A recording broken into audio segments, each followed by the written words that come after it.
الرجيم. بسم الله الرحمن الرحيم. ياسين والقرآن الحكيم إنك لمن المرسلين على صراط مستقيم تنزيل العزيز الرحيم لتنذر قوما ما أنذر آباؤهم فهم غافلون لقد حق القول على أكثرهم فهم لا يؤمنون إنا جعلنا في أعناقهم أغلالا فهي إلى الأذقان فهم مقمحون وجعلنا من بين أيديهم سدا ومن خلفهم سدا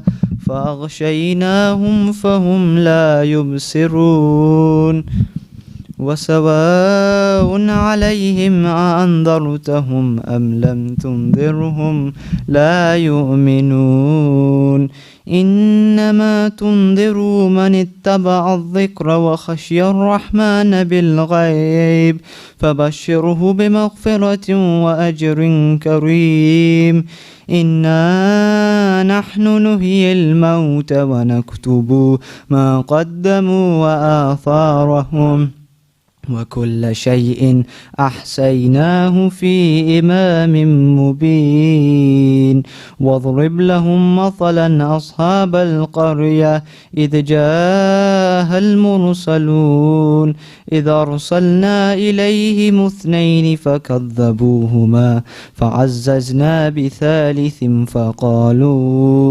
فقالوا إنا إليكم مرسلون قالوا ما أنتم إلا بشر مثلنا وما أنزل الرحمن من شيء إن أنتم إلا تكذبون قالوا ربنا يعلم إنا إليكم لمرسلون وما علينا إلا البلاغ المبين قالوا إنا تطيرنا بكم لئن لم تنتهوا لنرجمنكم وليمصنكم منا عذاب أليم قالوا طائركم معكم أئن ذكرتم بل أنتم قوم مسرفون وجاء من أقصى المدينة رجل يسعى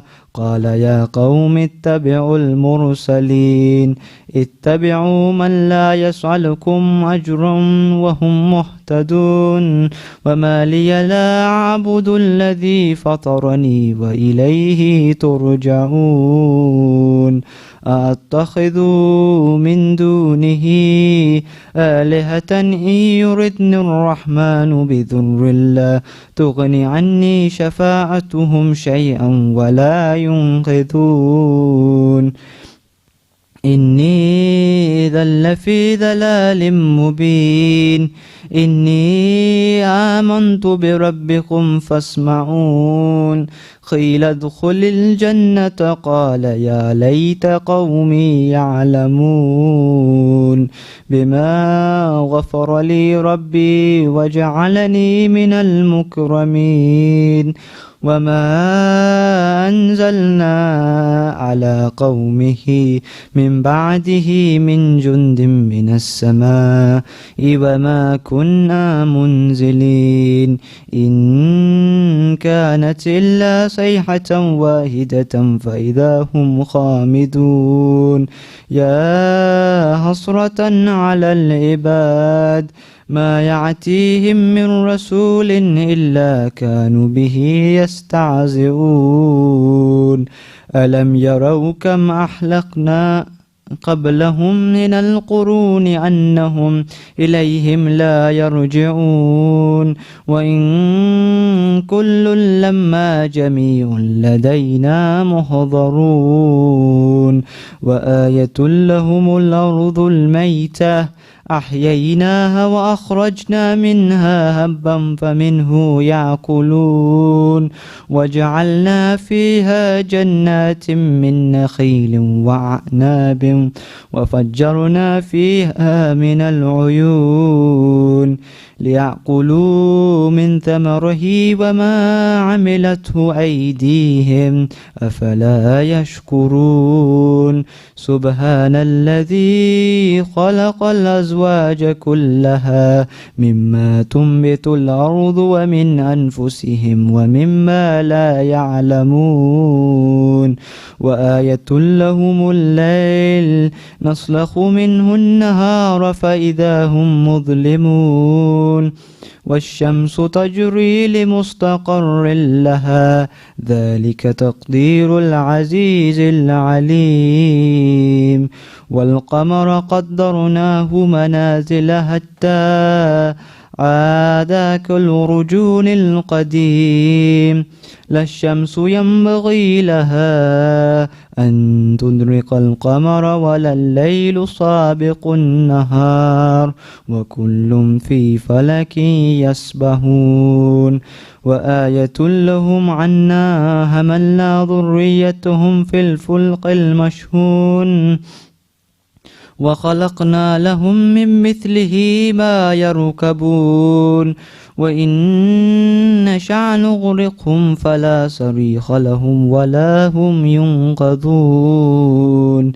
إلا رحمة منا ومتاعا إلى حين وإذا قيل لهم اتقوا ما بين أيديكم وما خلفكم لعلكم ترحمون وما تأتيهم من آية من آيات ربهم إلا كانوا عنها معرضين وإذا قيل لهم انفقوا مما رزقكم الله قال الذين كفروا للذين آمنوا أنطعم من لو يشاء الله أطعمه إن أنتم إلا في ضلال مبين ويقولون متى هذا الوعد إن كنتم صادقين ما ينظرون إلا صيحة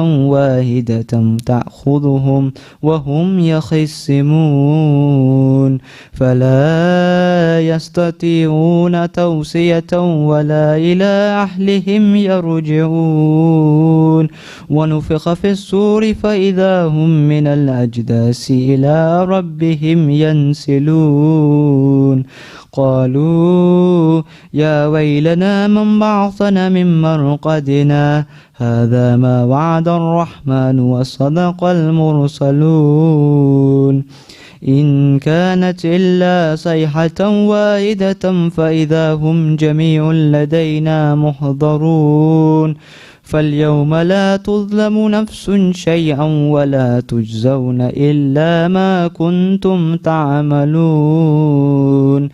إنا أصحاب الجنة اليوم في شغل فاكهون هم وأزواجهم في ظلال على الأرائك متكئون لهم فيها فاكهة ولهم ما يدعون سلام قولا من رب رحيم وامتازوا اليوم أيها المجرمون ألم أحد إليكم يا بني آدم أن لا تعبدوا الشيطان إنه لكم عدو مبين وأن اعبدوني هذا صراط مستقيم ولقد أضل منكم جبلا كثيرا أفلم تكونوا تعقلون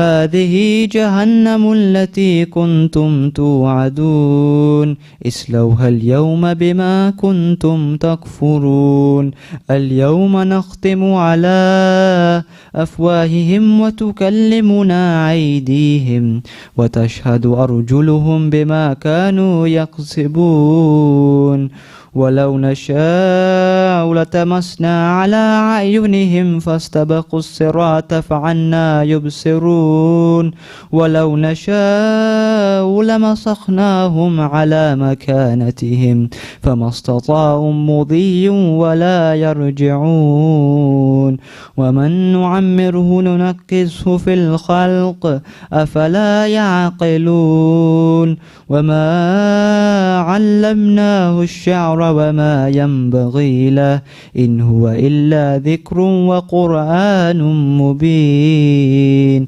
لينذر من كان حيا ويحق القول على الكافرين أولم يروا أنا خلقنا لهم مما عملت أيدينا أنعاما فهم لها مالكون وذللناها لهم فمنها ركوبهم ومنها يأكلون ولهم فيها منافع ومشارب أفلا يشكرون واتخذوا من دون الله آلهة لعلهم ينصرون لا يستطيعون نصرهم وهم لهم جند محضرون فلا يحزنك قولهم إنا نعلم ما يسرون وما يعلنون أولم ير الإنسان أنا خلقناه من نطفة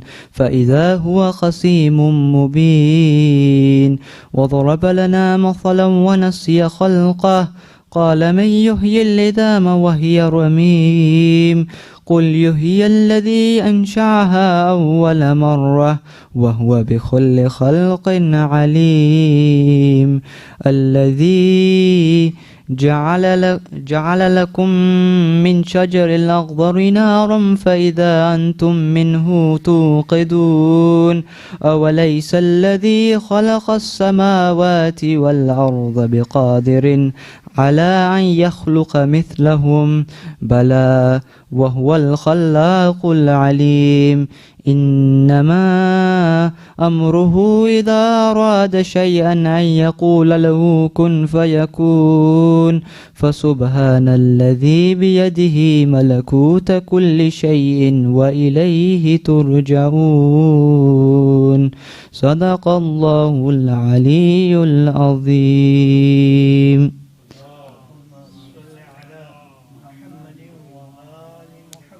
سورة المباركة الفاتحة.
اللهم صل على محمد وآل محمد. اللهم صل على محمد وآل محمد. اللهم صل على محمد وآل محمد. بسم الله الرحمن الرحيم. اللهم إني أسألك برحمتك التي وسعت كل شيء وبقوتك التي قهرت بها كل شيء وخضع لها كل شيء وظللها كل شيء، وبجبروتك التي غلبت بها كل شيء، وبعزتك التي لا يقوم له شيء، وبعظمتك التي ملأت كل شيء، وبسلطانك الذي على كل شيء، وبوجهك الباقي بعد فناء كل شيء، وبأسمائك التي ملأت أركان كل شيء، وبعلمك الذي أحاط بكل شيء، وبنور وجهك الذي أضاء له كل شيء. يا نور يا قدوس، يا نور يا قدوس، يا نور يا قدوس، يا أول الأولين ويا آخر الآخرين. اللهم اغفر لي الذنوب التي تحت كل عصام. اللهم اغفر لي الذنوب التي تنزل النقم. اللهم اغفر لي الذنوب التي تغير النعم. اللهم اغفر لي الذنوب التي تحبس الدعاء. اللهم اغفر لي الذنوب التي تنزل البلاء. اللهم اغفر لي كل ذنب أذنبته وكل خطيئة أخطأتها. اللهم إني أتقرب إليك بذكرك، وأستشفع بك إلى نفسك، وأسألك بجودك أن تدنيني من قربك، وأن توضعني شكرك، وأن تلهمني ذكرك. اللهم إني أسألك سؤال خاضع متذلل خاشع، أن تسامحني وترحمني وتجعلني بقسمك راضيا قانعا، وفي جميع الأحوال متواضعا. اللهم وأسألك سؤال من اشتدت فاقته، وأنزل بك عند الشدائد حاجته، وعظم فيما عندك رغبته. اللهم عظم سلطانك وعلى مكانك، وخفي مكرك وظهر أمرك، وغلب قهرك وجرت قدرتك، ولا يمكن الفرار من حكومتك. اللهم لا أجد لذنوبي غافرا، ولا لقبائه ساترا، ولا لشيء من عملي القبيح بالحسن مبدلا غيرك. لا إله إلا أنت سبحانك وبحمدك. ظلمت نفسي وتجرأت بجهلي، وسكنت إلى قديم ذكرك لي ومنك علي. اللهم مولاي، كم من قبيح سترت، وكم من فاضح من البلاء أغلت، وكم من إثار وغيت، وكم من مكروه دفعت، وكم من ثناء جميل لست أهلا له نشرت. اللهم عظم بلائي وأفرط بي سوء حالي، وقصرت بي أعمالي، وقعدت بي أقلالي، وحبسني عن نفعي بعد عملي، وخدعني الدنيا بغرورها، ونفسي بجنايتها ومطالي. يا سيدي، فأسألك بعزتك أن لا يحجب عنك دعائي سوء عملي وفعالي، ولا تفزحني بخفي ما اطلعت عليه من سري. ولا تعاجلني بالعقوبة على ما عملته في خلواتي من سوء فعلي وإساءتي ودوام تفريطي وجهالتي وكثرة شهواتي وغفلتي. وكن اللهم بعزتك لي في كل الأحوال رؤوفا وعلي في جميع الأمور عطوفا. إلهي وربي من لي غيرك، أسأله كشف ضري والنذر في أمري. إلهي ومولاي أجريت علي حكما اتبعت فيه هوى نفسي ولم أحترس فيه من تزيين عدوي، فغرني بما أهوى وأسأده على ذلك الغضا، فتجاوزت بما جرى علي من ذلك بعض حدودك وخالفت بعض أوامرك، فلك الحمد علي في جميع ذلك. ولا حجة لي فيما جرى علي فيه قضاؤك وألزمني حكمك وبلاغك. وقد آتيتك يا إلهي بعد تقصيري وإسرافي على نفسي معتذرا نادما منكسرا مستقيلا مستغفرا منيبا مقرا مذعنا معترفا، لا أجد مفرا مما كان مني ولا مفزعا أتوجه إليه في أمري غير قبولك عذري وإدخالك إياي في سعة من رحمتك. اللهم فاقبل عذري وارحم شدة ضري وفكني من شد وثاقي. يا رب ارحم ضعف بدني ورقة جلدي ودقة عظمي. يا من بدع خلقي وذكري وتربيتي وبري وتغذيتي، هبني لابتداء كرمك وصالف برك بي.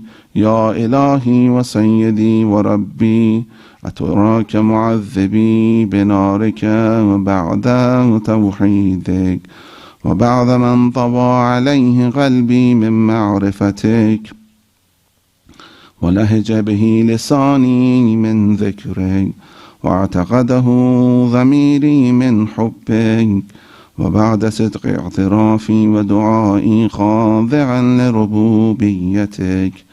هيهات أنت أكرم من أن تضيع من ربيت أو تبعد من أدنيت أو تشرد من آويت أو تسلم إلى البلاء من كفيته ورحمت.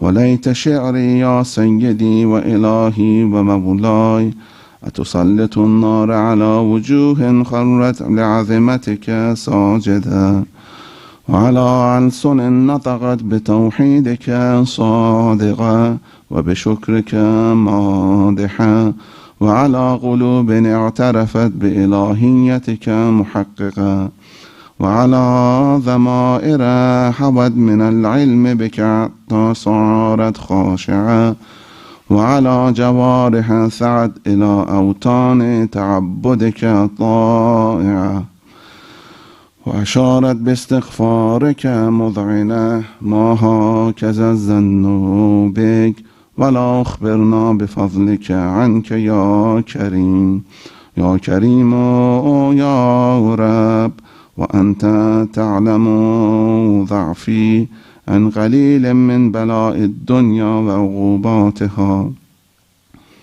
وما يجري فيها من المكاره على أهلها، ألا أن ذلك بلاء ومكروه قليل مكثو يصير بقاء قصير مدته، فكيف احتمالي لبلاء الآخرة وجليل وقوع المكاره فيها، وهو بلاء تطول مدته ويدوم مقامه ولا يخفف عن أهله، لأنه لا يكون إلا عن غضبك وانتقامك وسخطك، وهذا ما لا تقوم له السماوات والأرض.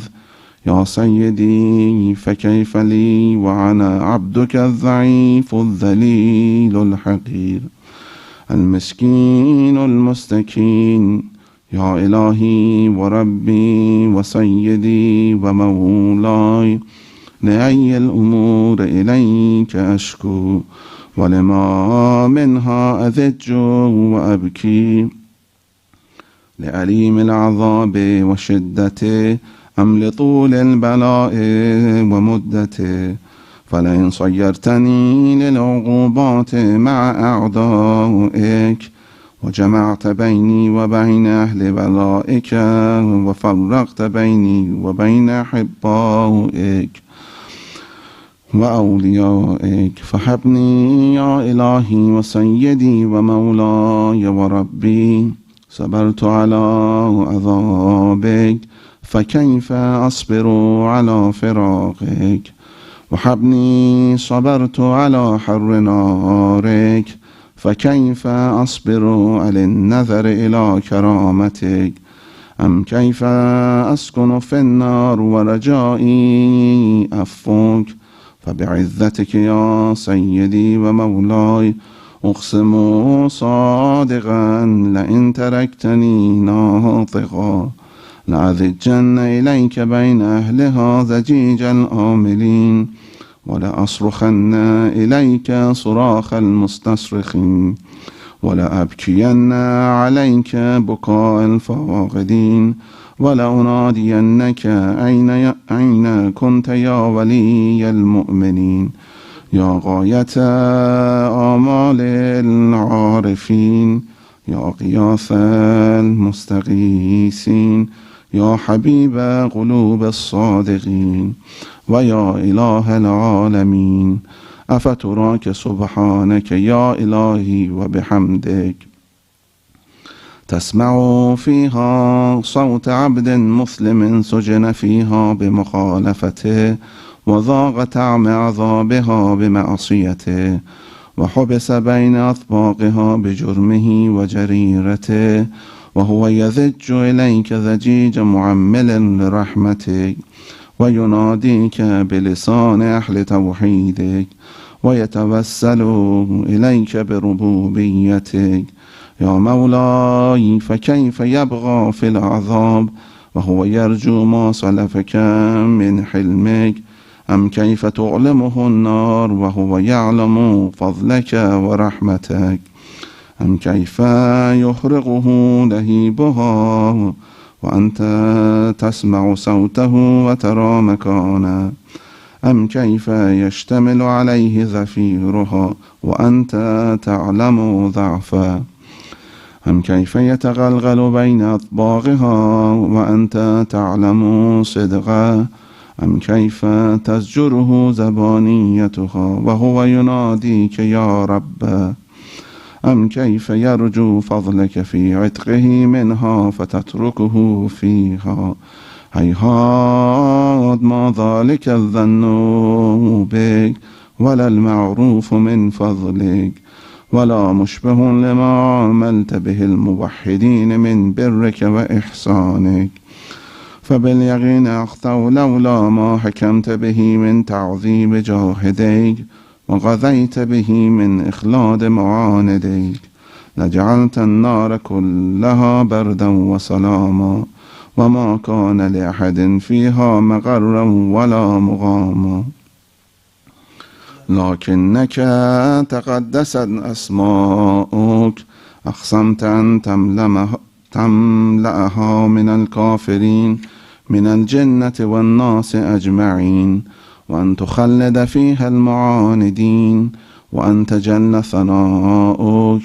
قلت مبتدئا وتطولت بالإنعام متكرما، أفمن كان مؤمنا كمن كان فاسقا لا يستعون.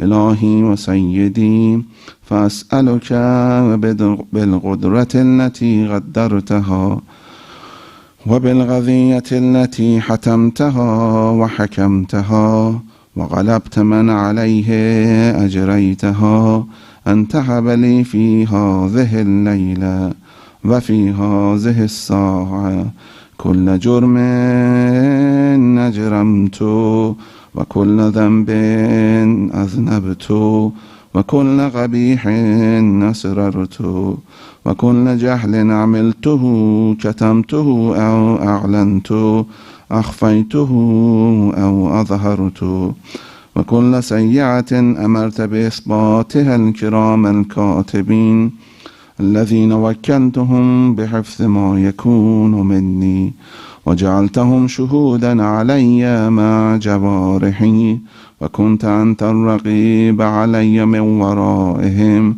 والشاهد لما خفي عنهم، وبرحمتك أخفيت وبفضلك سترت، وأن توفر حظي من كل خير أنزلت أو إحسان فضلت أو بر تنشر أو رزق تبسط أو ذنب تغفر أو خطأ تستر.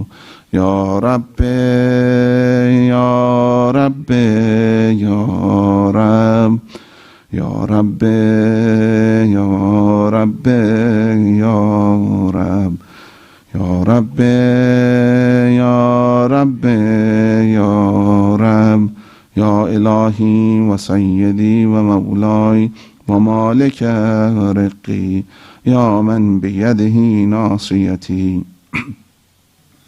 يا عليما بضري ومسكنتي، يا خبيرا بفقري وفاقتي.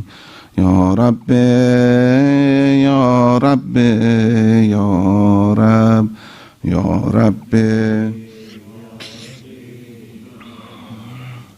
يا رب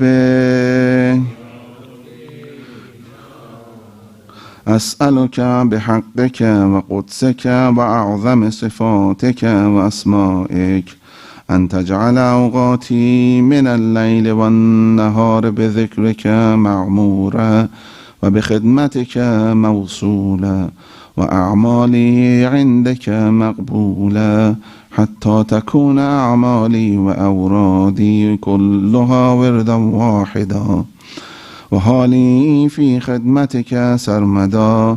يا سيدي، يا من عليه معولي، يا من إليه شكوت أحوالي. يا رب يا رب يا رب يا رب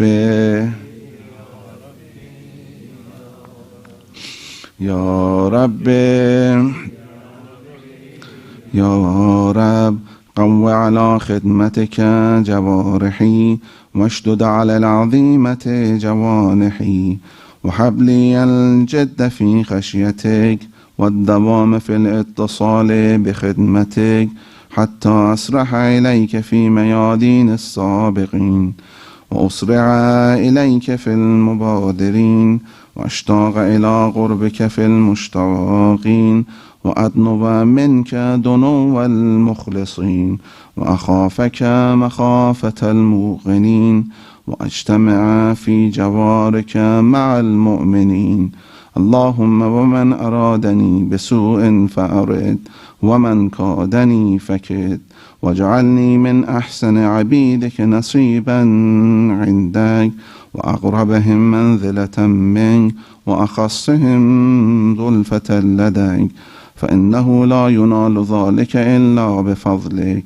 وجد لي بجودك، واعطف علي بمجدك، واحفظني برحمتك، واجعل لساني بذكرك لهجا، وقلبي بحبك مطيما، ومن علي بحسن إجابتك، وأغلني عصرتي واغفر ذلتي، فإنك غذيت على عبادك بعبادتك وأمرتهم بدعائك وضمنت لهم الإجابة فإليك يا رب نصبت وجهي وإليك يا رب مددت يدي فبعزتك استجب لي دعائي وبلغني مناي ولا تقطع من فضلك رجائي واكفني شر الجن والإنس من أعدائي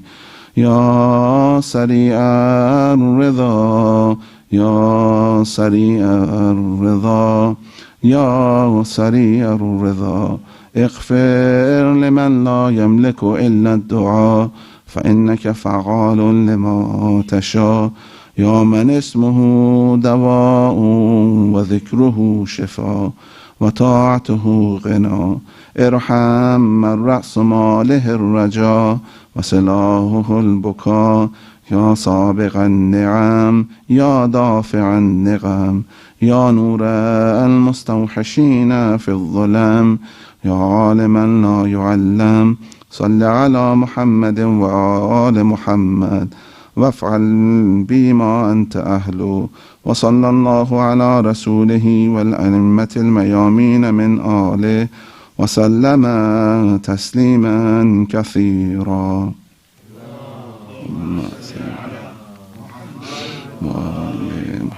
سورة الفاتحة. بسم الله الرحمن الرحيم. بسم الله.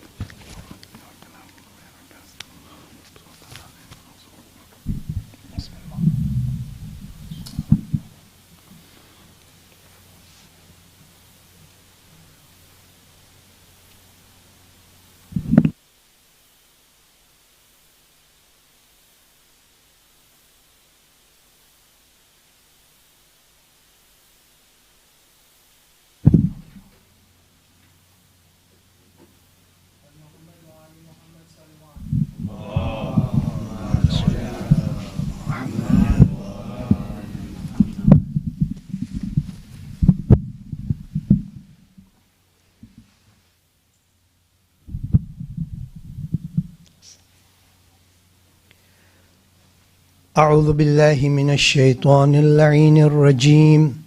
بسم الله الرحمن الرحيم.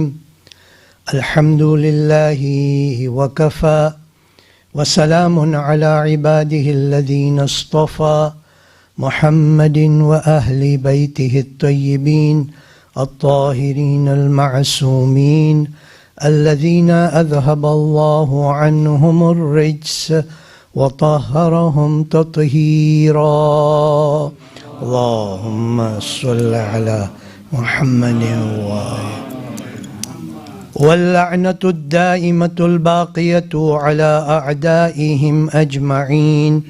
أما بعد، فقد قال الله تبارك وتعالى في كتابه المجيد: بسم الله الرحمن الرحيم: ومن أحسن دينا ممن أسلم وجهه لله وهو محسن واتبع ملة إبراهيم هنيفا واتخذ الله إبراهيم خليلا.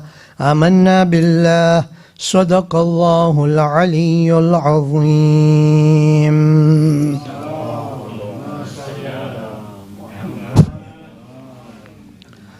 My dear elders, brothers and sisters, Assalamu alaikum jami'an wa rahmatullahi wa barakatuh. Amongst the marhumin for whose ithal thawab this evening's majlis has been organized is marhum Amir Ali Bhai Kaaba. It is his 40th or chalismo, as we say. The majlis has been organized as well as the other marhumin. And I want to say a few things about marhum Amir Ali Bhai. Marhum Amir Ali Bhai was a prominent member of our community. He was not holding any post as an office bearer or as a committee member or as a member of any subcommittee, but his contribution to our community is great. When I was reflecting about what do I say about Marhum Amir Bhai, I found 3 points which I feel are inspirational for us. And the reason why I say they are inspirational is because these are things that is not something that was said, but these are those things that we were witnessing with our eyes. That is, things that were done practically. The first thing that Marhum Amir Bhai was very, very particular was about Salatul Jama'ah. Those of you who are attending the Salat regularly, this is before the COVID pandemic, Marhum Amir Ali Bhai, whether be it weekends when there is the Fajr prayer, there was time when it used to be every day, but he was not able to come every day, but weekends he would be present for the Fajr namaz.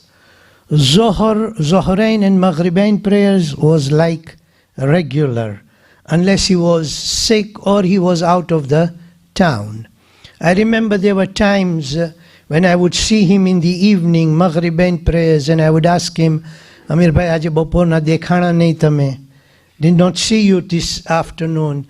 Aaj doctor પાસે જવાનું હતું એટલે હું ના આવી શક્યો. So any genuine reason he was unable to attend, but otherwise he was very regular. He was a neighbor of the masjid, and he fulfilled the right of the masjid. But attending Salatul Jama'ah, and then I remember those days when I used to have short lectures after Maghribain prayers. Marhum would always be present there. He would always be present there, listening, and sometimes would even ask me questions. Coming to the masjid, rarely, he would join Salatul Jama'at late, rarely. Otherwise, much before the time, sitting, praying mustahab namaz, engrossed in dhikr of Allah. So this was one quality which we have all witnessed. The second thing is that Marhum Amir Ali Bhai was true azadar of Imam Husain alayhi salam. Be it Thursday, be it Wafat, be it the Wiladat Majlis, be it Majlis for Ithal Thawab of any Marhum. Marhum Amir Ali Bhai would most of the time be there and listening to the Majlis. One could raise up an idea to say, હવે કંઈ કરવાનું નથી તો જઈને મસ્જિદમાં બેસી જાય. Astaghfirullah al-ayadhu billah. That was not the case, because I will tell you that he was very interested in listening to what was being said from the member, but at the same time he was interested and he used to listen to those Islamic lectures that were coming on the television. Be it coming from another Muslim scholar, not of the Shia sect or of a Shia following, but he used to listen. And I clearly remember once we had discussion about one lecture of Dr. Zakir Naik, in which he spoke about how people, or how he was able to relate or speak the verses of Bible and the Gita of the Hindu following, just like that, everything by heart. So he was amazed by that, and we discussed about it also, I remember. So a true azadar attending majlises. The third point is, and this is very inspirational, and I have one young or two young people sitting in front of me here, and this is something where we would take as a lesson from Marhum Amir Bhai. Let me begin by saying that many of you will have witnessed that if someone passed away, and then the janaza, normally it is after Zohrain prayer. You come for Zohrain prayer, you find Marhum Amir Bhai sitting on the table there with a paper, and you would be ready to make a contribution, whether it is for Alim Fund, Madrasa Fund, Bewa Yatim Fund, Welfare Fund, and he would note that down. Now this is a system which was very prevalent in East Africa. I remember when I was in Mombasa, still a young boy, and at the time of Ziyarat Majlis, not before the burial, but the next day when there would be Ziyarat Majlis, and there would be a person sitting there and noting down 5 shilling, 20 shilling, 10 shilling, 100 shilling, whatever it is, people would contribute. He used to do this work. But imagine the benefit he was giving by his contribution and him being volunteer, the benefit he was giving to the marhum who was going to be buried. Because everything that we contributed towards that marhum was sadaqah on behalf of the marhum. That's one. Number two is Sunday, as we would say it, Sunday Jama'at prayer would be incomplete, or Sunday gathering after Fajr prayer would be incomplete without chakula, without food. Okay. Lecture is there or not there, but food should be there. Okay. And it would be, and we would sit as family, of course, mu'mineen sitting. There would be discussion, serious, sometimes not very serious discussion, right? But many of the people after eating would just stand up and walk away. Not Marhum Amir Bhai.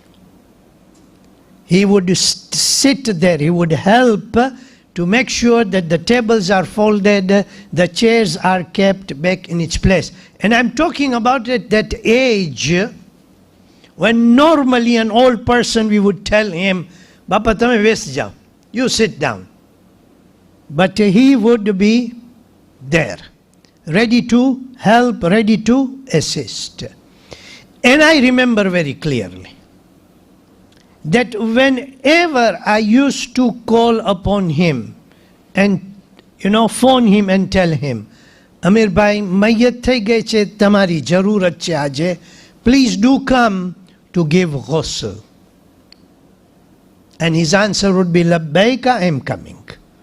And he would be there helping in washing the dead body, helping especially in moving the body. Using that strength that he had when you want to turn the body on the side to wash the back part of the body, Marhum Amir Bhai would always be there. And look, these are small contributions.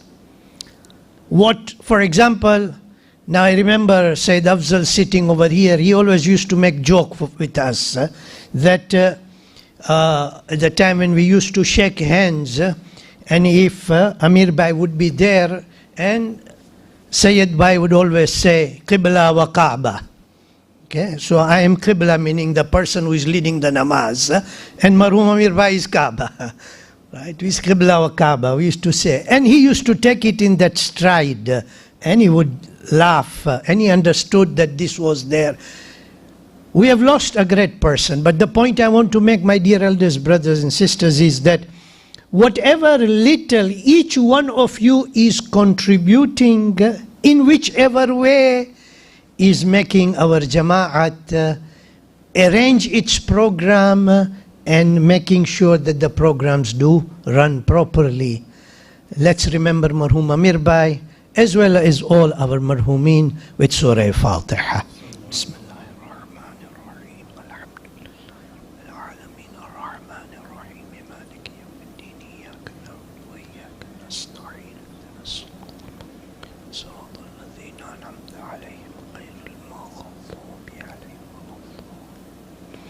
We pray for their maghfirah. Ya Allah, forgive all their sins. And Ya Allah, grant them tranquility and grant them that safe journey in Barzakh, inshaAllah. Recite salawat, please. Allahumma salli Muhammad. Those of Hujjaj, and of course this year the Hujjaj are only from Saudi Arabia. Today for them it would be the 12th of Dhul Hijjah. A good number of them will have left Mina and would have returned to Makkah by now. The 11th, 12th or 10th, 11th, 12th and 13th, these days in Islamic calendar are called Ayyamut Tashriq. These are the days of remembrance of Allah Azza wa Jal. And these are the days which are important, equally important as the day of Eid. At least on Friday, that is tomorrow, the 12th of Dhul Hijjah, up to the time of Dhuhr, very precious moments. And we all know that the arkan and the rites of Hajj, all the acts of the Hajj that we do are those that we follow in the footsteps of Nabi Ibrahim and Nabi Ismail and Bibi Hajra. So these are days, if I want to say, these are days of Nabi Ibrahim. And today I want to discuss about Nabi Ibrahim alayhi salam from the Holy Quran. When we look at the life of Nabi Ibrahim alayhi salam, we will find that his life was full of struggles. Now I want to mention what Quran mentions about the struggles of Nabi Ibrahim alayhi salam, and at the same time what is the reward of that struggle. We want to understand that. So first one is the verse that I recited. It is from Suratun Nisa, Surah number 4, verse number 125, and I'm just taking the last part, where Allah Azza wa Jal has described one quality of Nabi Ibrahim, where Allah says, وَاتَّخَذَ اللَّهُ إِبْرَاهِيمَ خَلِيلًا. And Allah took Ibrahim as his dedicated friend. Allah Azza wa Jal took Nabi Ibrahim as his dedicated friend. In Tafsirul Burhan it is mentioned the reason why as to Allah took Nabi Ibrahim as a Khalil. Tafsir al-Burhan it is mentioned it is because of abundant sujood of Nabi Ibrahim. The other reason was feeding those who were needy, feeding those who were poor. This is also one of the reasons. The other reason is that the problems that came upon in the life of Nabi Ibrahim, and Nabi Ibrahim alayhi salam was ready to face those problems. In other words, he stood steadfast, did not turn away from the right path.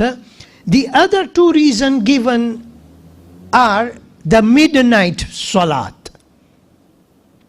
Midnight salat, that is the Salatul Layl, Salatul Tahajjud or Namaz-e-Shab, whatever we talk about. This is one of the particularities of Nabi Ibrahim. He used to pray. And finally, the fifth point is the hospitality. It is said about Nabi Ibrahim that he would never eat alone. Sometimes he would be waiting on the main road, that if he would see a traveler, he would invite him to have a meal with him. So these are the reason it is given, okay?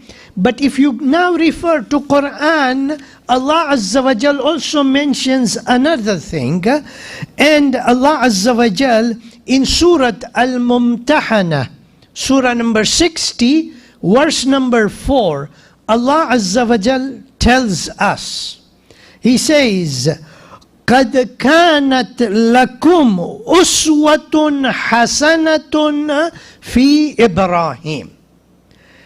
There is certainly a good exemplar for you in Ibrahim alayhi salam.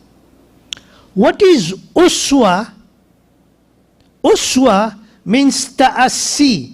Ta'assi meaning to follow or to emulate.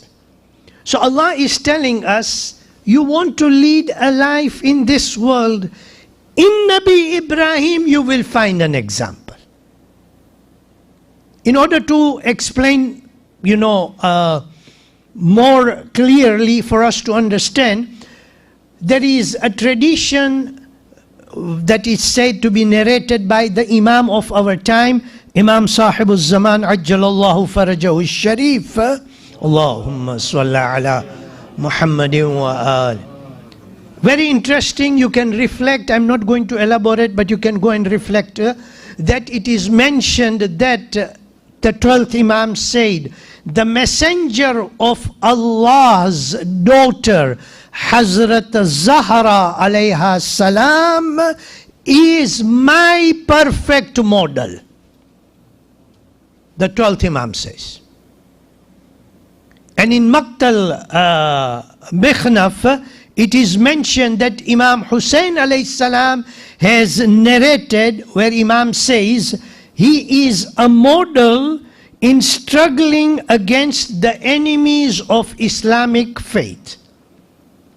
So this is very clear. Model, if we want to fight against those who are enemies of Islamic faith, who are harming Islam, then for us Imam Hussein alayhi salam is the model. Okay?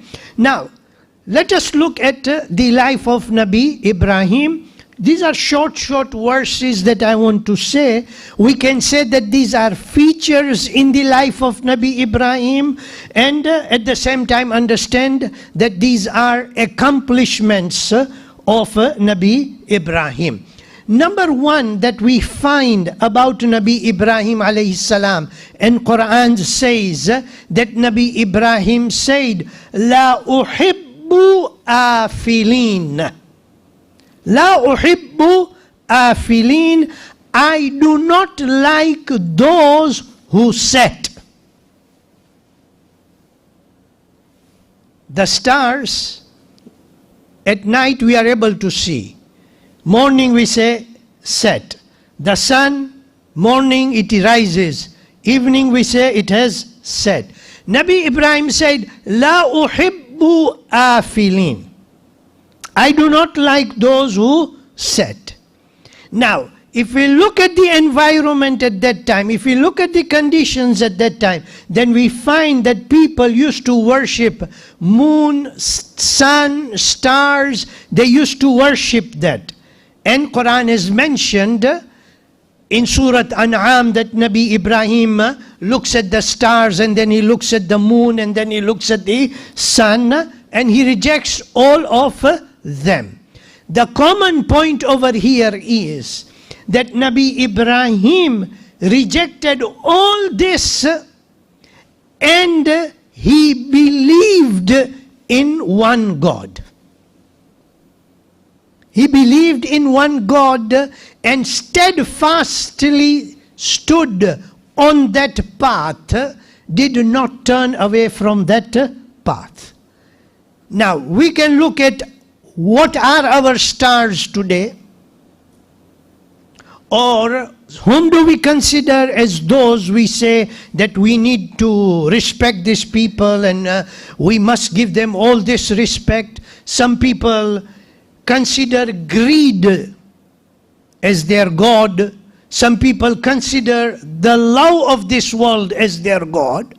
Some people consider wealth as their God. All these things are going to set.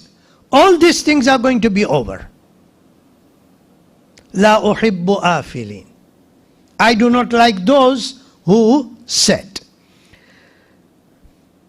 The second feature that we find is, who was the one who openly opposed Nabi Ibrahim? Amongst those who opposed Nabi Ibrahim was his uncle. Quran mentions about a father. Okay? Nabi Ibrahim's father had passed away before Nabi Ibrahim was born. And in Arabic culture, even that uncle is called father, a guardian. He was guardian of Nabi Ibrahim, that is that uncle. He was looking, and he was the enemy of Nabi Ibrahim. So, in order to remain steadfast, important point, in order to remain steadfast on the path, he turned away from his uncle. He turned away from his family. For one reason only. And that reason was for the sake of truth. For the sake of Allah, he turned away from his family. What was the achievement in this? Quran says, in Surah Hajj, Allah Azza wa Jal, verse number, Surah Hajj, I think verse number 28, Allah Azza wa Jal says, Millata abikum Ibrahim. Millata, the faith, abikum, your father, Ibrahim. Ibrahim turned away from his own family for the sake of Allah. Ibrahim became the father of all the faiths. Today Christians will say we are Abrahamic faith. The followers of Judaism will say we are Abrahamic faith. We the Muslims say Abrahamic faith. Father of all the faiths. Millata abikum Ibrahim. Right? The other thing is that because he was in not good terms with his uncle, and that good terms was as again for the sake of belief in one God only. Okay? There was no personal, what we say, animosity or personal quarrel between Ibrahim and nothing to do that. It was on that principle of belief in one God. Quran says that his uncle told Nabi Ibrahim, Wahjurni maliya, keep away from me for a long while.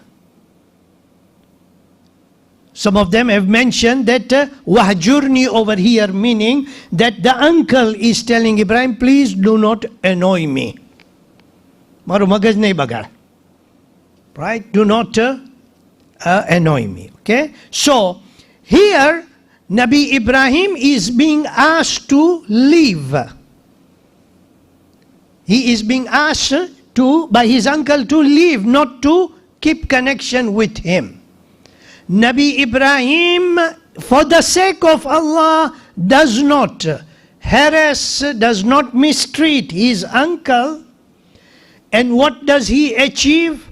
Quran says, Innahu kana bi hafiyya.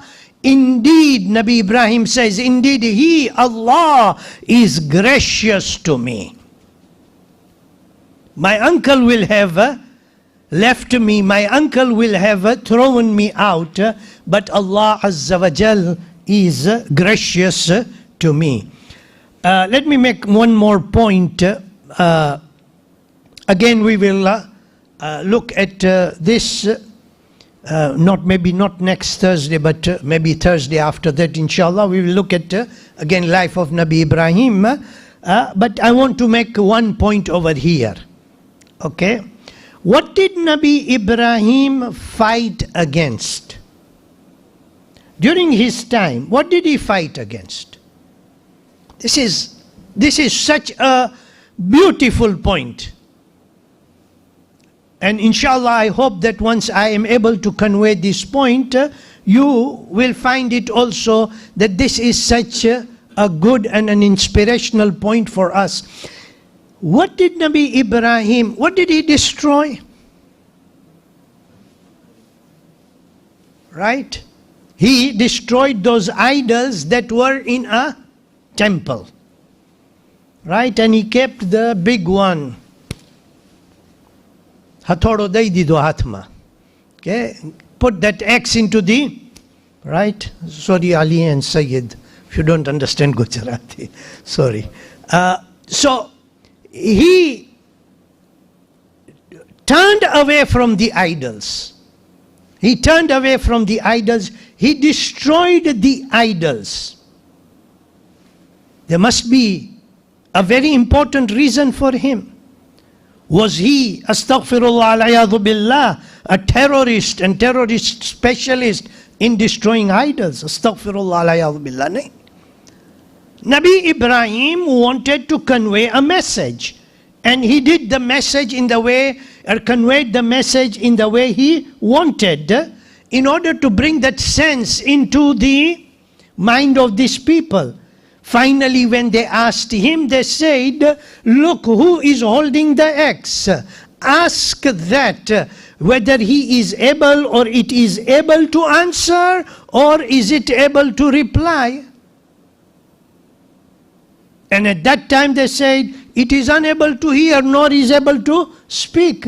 How can we ask it? Nabi Ibrahim destroyed the temple of the idols, and in that Allah Azza wa Jal granted him, of course later in his life, but granted him one important what we say, accomplishment of Nabi Ibrahim, and one important reward or accolade, if we can say, that was granted to Nabi Ibrahim was وَإِذْ يَرْفَعُ إِبْرَاهِيمَ الْقَوَاعِدَ وَإِذْ يَرْفَعُ إِبْرَاهِيمُ الْقَوَاعِدَ مِنَ الْبَيْتِ.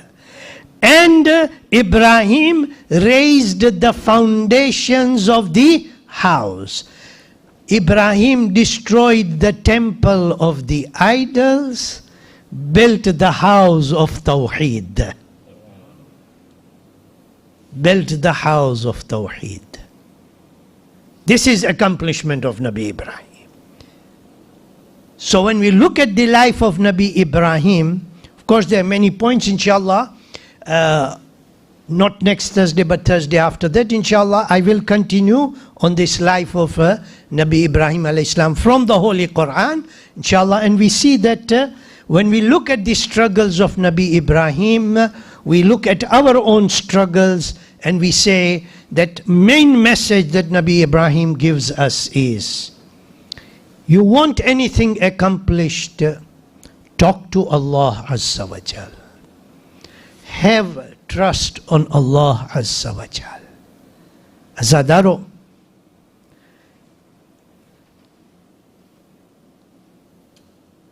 Ibrahim Karbala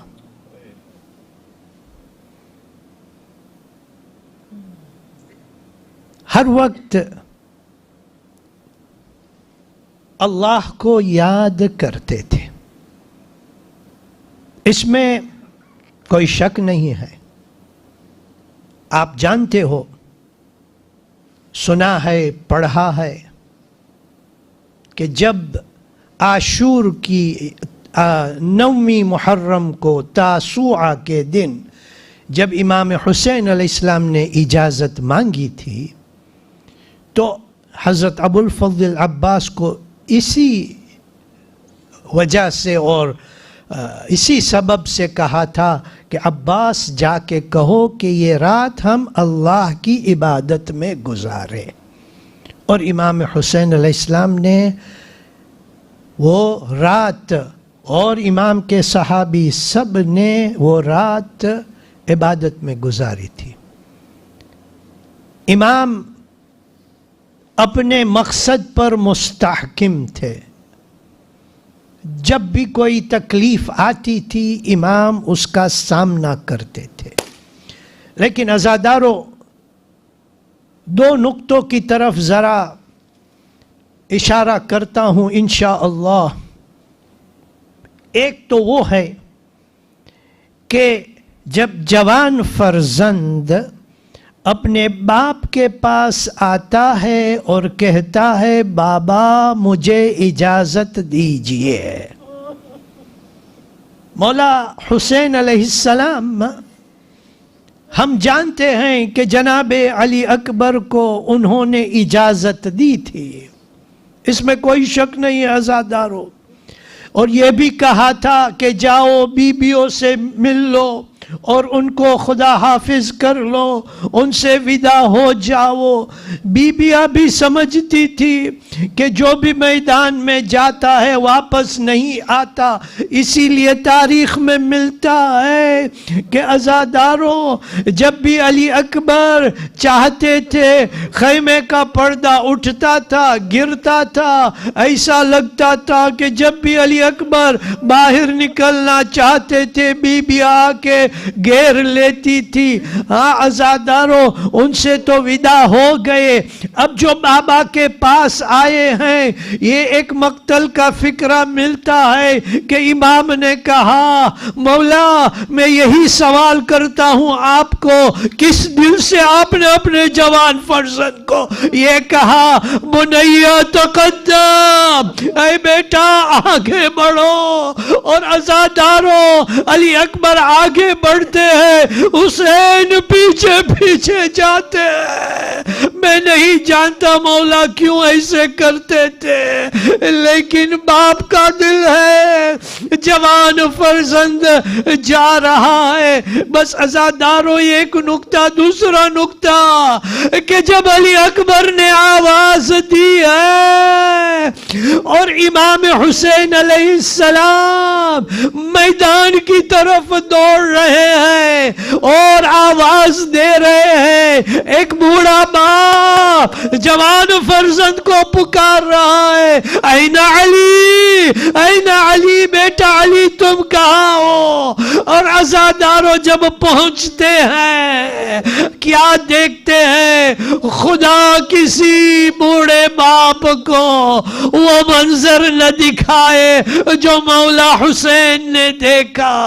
جوان علی اکبر زمین کربلا پر ایڑیا رگڑ رہا. وَسَيَعْلَمُ الَّذِينَ ظَلَمُوا أَيَّ مُنْقَلَبٍ يَنْقَلِبُونَ إِنَّا لِلَّهِ وَإِنَّا إِلَيْهِ رَاجِعُونَ. اللهم بحق محمد وانت المحمود، وبحق علي وانت الأعلى، وبحق فاطمة وانت فاطر السماوات والأرضين، وبحق الحسن وانت المحسن، وبحق الحسين وانت قديم الإحسان، وبحق 9 المعصومين من ذرية الحسين عليهم السلام. بار الہ ہماری اس قلیل عزاداری کو تیری بارگاہ میں قبول فرما. بار الہ جو بھی قرآن کی تلاوت اور دعا کی تلاوت ہوئی ہے بار الہ یہ تیری بارگاہ میں قبول فرما، اور ان سب کا ثواب جس مرحومین کے لیے یہ مجلس منعقد کی گئی ان کو بخش دے. بار الہ ہمارے سب مرحومین کے گناہان کبیرہ اور صغیرہ کو معاف کرنا، ہمارے گناہان کبیرہ اور صغیرہ کو معاف کرنا، ہمارے والدین کے گناہان کبیرہ اور صغیرہ کو معاف کرنا. بار الہ جو بیمار ہیں ان کو شفاء عاجل اور صحت کامل عطا فرما، جو تکلیفوں اور مشکلوں میں ہیں ان کی تکلیفوں اور مشکلوں کو دور فرما. علماء دین کا سایہ ہمارے سر پر باقی رکھنا. تیری حجت امام زمانہ کے ظہور میں تعجیل فرما، ان کے اصحاب اور انصار میں ہم کو شامل کرنا. صلی اللہ علی محمد وآلہ الطاہرین. الی ارواح اموات المؤمنین والمؤمنات رحم اللہ من قرأ الفاتحہ.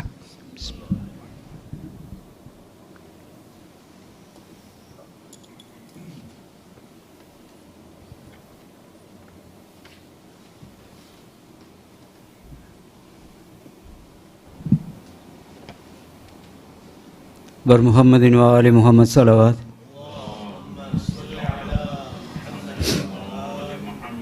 روحانی مجلس announcements. Mu'mineen, today's Majlis was sponsored by the team of Maruma Shirin by Ladakh for the Saleh Sawab of Maruma Shirin by Ladakh, Marumeens of Khalfan family, Marumeens of Tarbai family and Kul Marumeen. The second Majlis was sponsored for the Chalisma of Marum Amir Ali Bhai Kaaba, and also for the Saleh Sawab of Marumeens of Kaaba family, Marumeens of Danji family, Marumeens of Megji family, Marumeens of Premji family, Marum Sajjad Devji and Kul Marumeen. Third Majlis was sponsored by Banda Khuda for the Saleh Sawab of Marum Ali Bhai Rajab Ali Pardhan, Marum Hassan Ali Bhai Gulam Ali Jeevan, Maruma Fatma Bhai Hassan Ali Jeevan, Marum Shaukat Ali Bhai Panjwani, Maruma Pareen Bhai Mustafa Panjwani, Marum Imran Hussain Panjwani and Kul Marumeens. The fourth Majlis was sponsored for the Saleh Sawab of Marum Amir Ali Bhai Fazal Manji, Maruma Nargis Bhai Jairaj Merali, Marum Fazal Bhai Manji Pardhan, Maruma Amina Bhai Binti Abdullah Damji, Marum Jairaj Bhai Merali, Maruma Sherbanu Bhai Jairaj Merali, Marum Hussain Bhai Fazal Manji, Maruma Zainab Bhai Jairaj Merali, Marum Roshan Bhai Fazal Manji, Maruma Khatija Bhai Jairaj Merali, Marum Ahmad Razadatu, Maruma Sakina Bhai Jairaj Merali, Maruma Kulsum Bhai Jairaj Merali, Marum Shabir Bhai Jan Muhammad and Kul Marumeen. All are humbly requested to recite Surah Fatiha for all the Marumeen. Surah Mubarakatul Fatiha. Bismillah ar-Rahman ar-Rahim.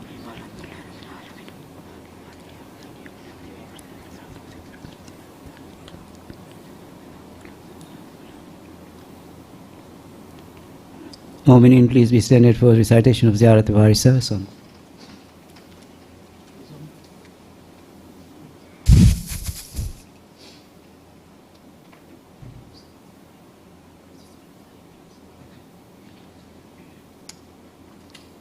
أعوذ بالله من الشيطان الرجيم. بسم الله الرحمن الرحيم. السلام عليك يا أبا عبد الله، السلام عليك يا ابن رسول الله، السلام عليك ورحمة الله وبركاته. السلام عليك يا وارث آدم صفوة الله، السلام عليك يا وارث نوح النبي الله، السلام عليك يا وارث إبراهيم خليل الله، السلام عليك يا وارث موسى كليم الله، السلام عليك يا وارث عيسى روح الله، السلام عليك يا وارث محمد حبيب الله، السلام عليك يا وارث علي أمير المؤمنين ولي الله، السلام عليك يا ابن محمد المصطفى، السلام عليك يا ابن علي المرتضى، السلام عليك يا ابن فاطمة الزهراء، السلام عليك يا ابن خديجة الكبرى، السلام عليك يا ثار الله وابن ثاره والوتر الموتور، أشهد أنك قد أقمت الصلاة وآتيت الزكاة وأمرت بالمعروف ونهيت عن المنكر وأطعت الله ورسوله حتى أتاك اليقين، فلعن الله أمة قتلتك ولعن الله أمة ظلمتك ولعن الله أمة سمعت بذلك فرضيت به.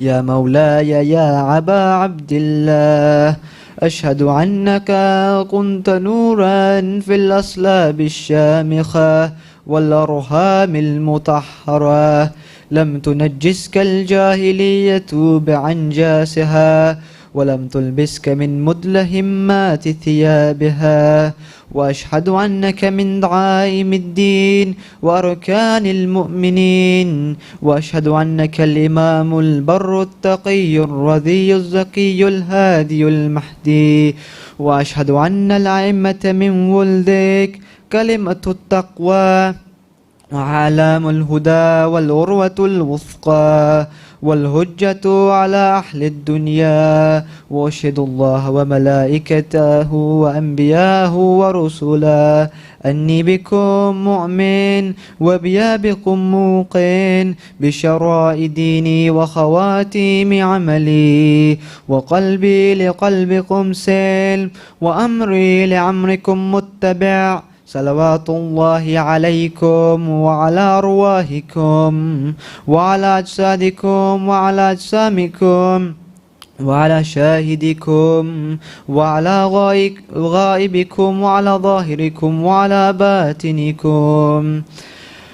السلام عليك يا ابن رسول الله، السلام عليك يا ابن نبي الله، السلام عليك يا ابن أمير المؤمنين، السلام عليك يا ابن الحسين الشهيد، السلام عليك أيها الشهيد وابن الشهيد، السلام عليك أيها المظلوم وابن المظلوم. لعن الله أمة قتلت، ولعن الله أمة ظلمت، ولعن الله أمة سمعت بذلك فرضيت به. السلام عليكم يا أولياء الله وأحباءه، السلام عليكم يا أصفياء الله وأوداءه، السلام عليكم يا أنصار دين الله، السلام عليكم يا أنصار رسول الله، السلام عليكم يا أنصار أمير المؤمنين، السلام عليكم يا أنصار فاطمة الزهراء سيدة النساء العالمين، السلام عليكم يا أنصار أبي محمد الحسن بن علي الزكي الناصح، السلام عليكم يا أنصار أبي عبد الله، بأبي أنتم وأمي طبتم وتابت الأرض التي فيها دفنتم وفزتم فوزا عظيما، فيا ليتني كنت معكم فأفوز معكم. السلام عليك يا ابن أمير المؤمنين، السلام عليك أيها العبد الصالح المطيع لله ولرسوله، وأشهد أنك قد جاهدت ونصحت وصبرت حتى أتاك اليقين. لعن الله الظالمين لكم من الأولين والآخرين، والحقهم بدرك الجحيم.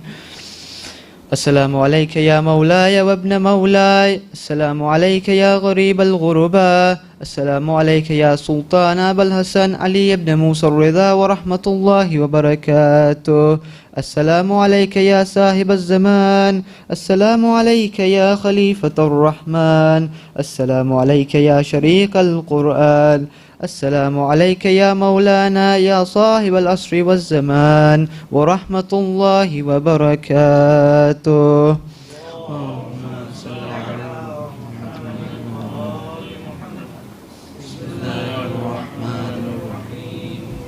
اللهم كن لوليك الحجة ابن الحسن صلواتك عليه وعلى آبائه في هذه الساعة وفي كل ساعة وليا وحافظا وقائدا وناصرا ودليلا وعينا، حتى تسكنه أرزك طوعا وتمتعه فيها طويلا.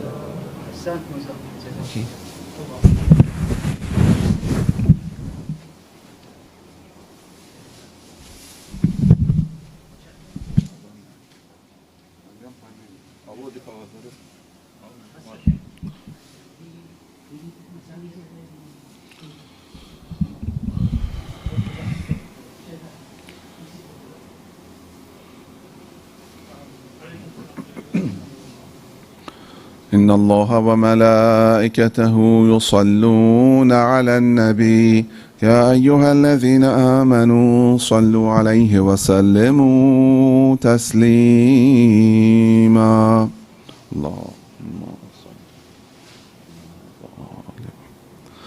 الله أكبر الله أكبر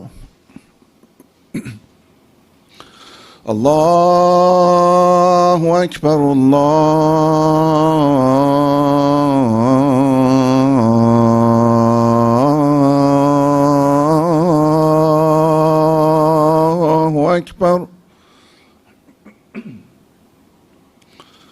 أشهد أن لا إله إلا الله.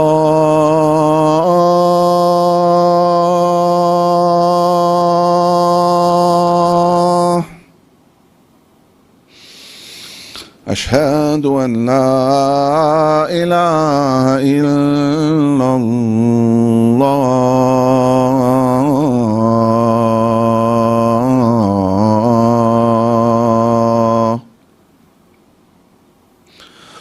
أشهد أن محمدا رسول الله.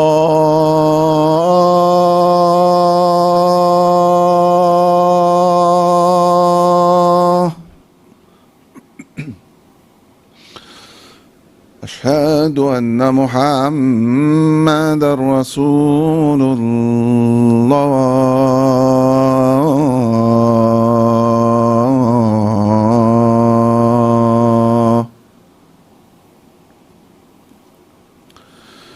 أشهد أن عليا ولي الله.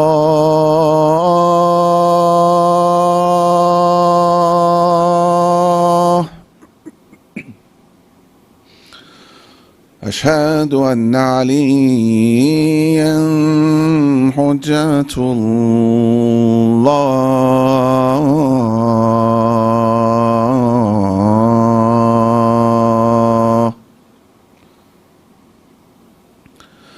حي على الصلاة.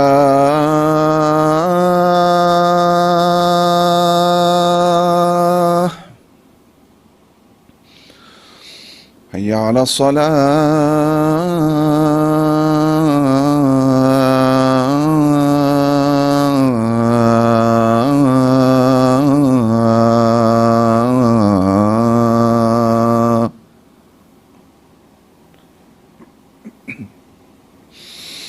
حي على الفلاح.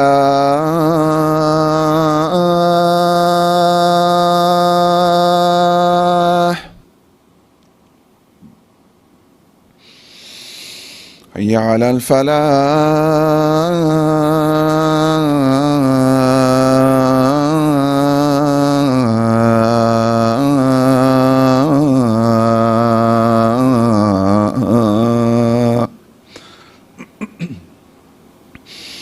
حي على خير العمل. حي على خير العمل.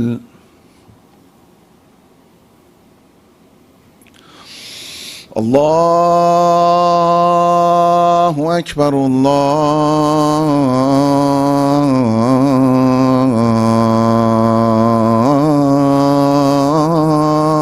الله أكبر.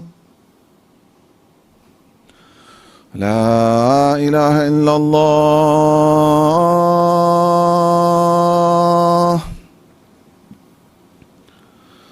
لا إله إلا الله.